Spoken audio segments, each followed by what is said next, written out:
گزشتہ دنوں یاسین گلگت بلتستان میں ایک لڑکے کے ساتھ جنسی زیادتی کا واقعہ سامنے آیا۔ یہ پہلا واقعہ نہیں ہے کہ کسی لڑکے کو جنسی زیادتی کا نشانہ بنایا گیا۔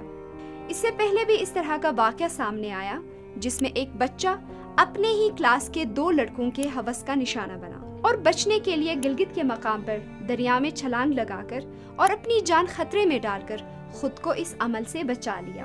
گزشتہ کچھ مہینوں سے گلگت بلتستان بھر سے ریپ کیسز کے واقعات میں اضافہ ہو رہا ہے، جس میں بچیوں کے علاوہ ذہنی اور جسمانی معذور بچے بھی شامل ہیں۔ اس کا مطلب یہ ہے کہ جنسی زیادتی کا نشانہ بننے والی صرف کم عمر بچیاں نہیں ہیں۔ پاکستان میں لونڈے بازی ایک عام سی بات ہے۔ لونڈے بازی یعنی اپنی جنسی خواہشات کو پورا کرنے کے لیے کسی کم عمر لڑکے کو جنسی زیادتی کا نشانہ بنانا۔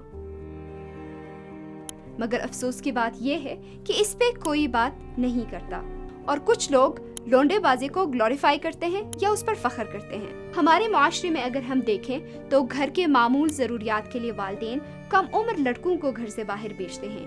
وہ یہ سمجھتے ہیں کہ باہر کی دنیا لڑکیوں کے نسبت لڑکوں کے لیے محفوظ ہے، مگر جنسی زیادتی کے بڑھتے واقعات سے یہ صاف واضح ہے کہ لڑکیوں جتنا ہی تحفظ لڑکوں کے لیے بھی ضروری ہے۔ یہ والدین کے لیے ضروری ہے کہ وہ بچپن ہی سے بچہ بچی دونوں کو گڈ ٹچ اور بیڈ ٹچ کے حوالے سے آگاہی فراہم کریں، اور نہ صرف والدین، اسکولوں میں بھی بچوں کی کاؤنسلنگ کرنا بہت ضروری ہے۔ گلگت بلتستان سمیت پاکستان بھر میں جنسی زیادتی کے کیسز بہت کم رپورٹ ہوتے ہیں۔ نہ جانے کتنے بچے اس درندگی کا سامنا کرتے ہیں، لیکن وہ والدین کو بتانے سے کتراتے ہیں، خاص کر کے کم عمر لڑکے جن کو یہ معاشرہ ہمیشہ محفوظ سمجھتا رہا ہے۔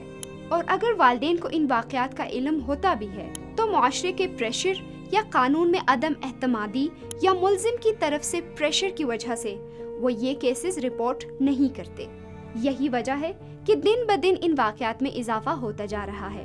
بچوں کی تحفظ کے لیے ضروری ہے کہ والدین اور اسکولوں میں بچوں کو جنسی زیادتی یا جنس کے حوالے سے آگاہی فراہم کیا جائے۔ جنسی زیادتی کے حوالے سے بنائے گئے قوانین پر عمل درآمد بہت ضروری ہے تاکہ آپ کے اور ہمارے بچے محفوظ رہیں اور کسی کے بھی ہوس کا نشانہ نہ بنیں۔